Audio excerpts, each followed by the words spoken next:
Professor Xylith froze in the middle of her lecture when a human child suddenly seized another by the throat. Through the wide observation window, 17 Galactic Academy students stared in shock as the scene unfolded on the playground below. Someone reacted instantly.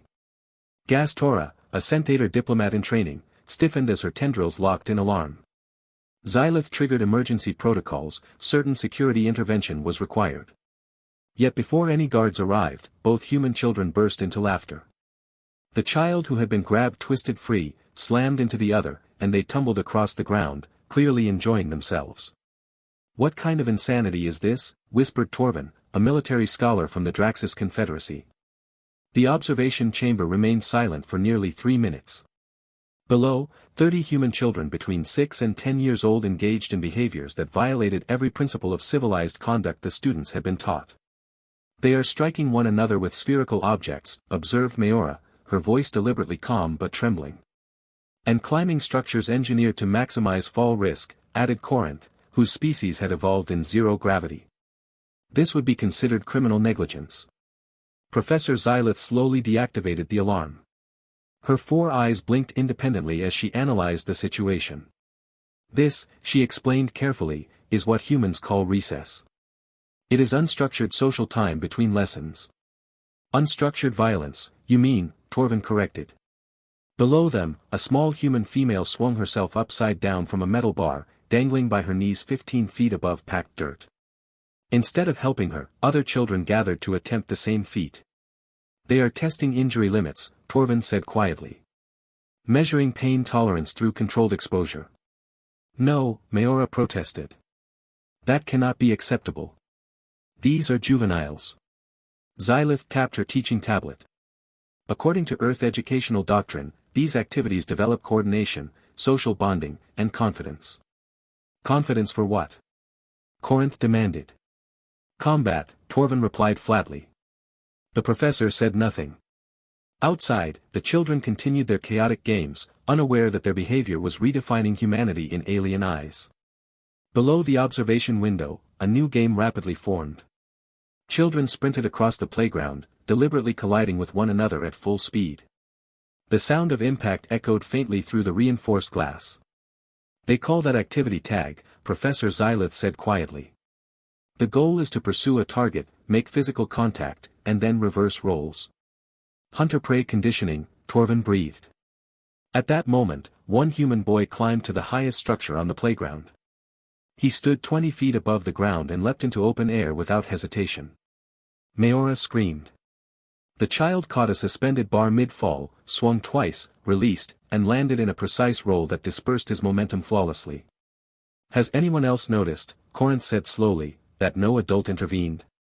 Indeed, 2 human supervisors stood at the edge of the playground. One consumed a beverage while observing calmly, appearing almost relaxed. "They expect this behavior," Mayora realized. "They encourage it." Soon, the children divided into 2 groups and began throwing a rubber sphere at one another with alarming velocity. Those struck were eliminated, while the remaining group celebrated loudly. "Projectile combat drills," Torvin muttered. "Dodgeball," Xylith clarified. "Human juveniles are trained to track incoming threats and decide whether to evade or absorb impact." "The eliminated participants show no emotional distress," Corinth noted. "They accept defeat without breakdown." Xylith pulled up archived footage from other human institutions. The recordings showed rope climbing, obstacle courses, and organized wrestling matches known as playground fights, some of which supervising adults allowed to continue. "Recall yesterday's lesson," she said softly. "Earth gravity exceeds galactic standard by 40%.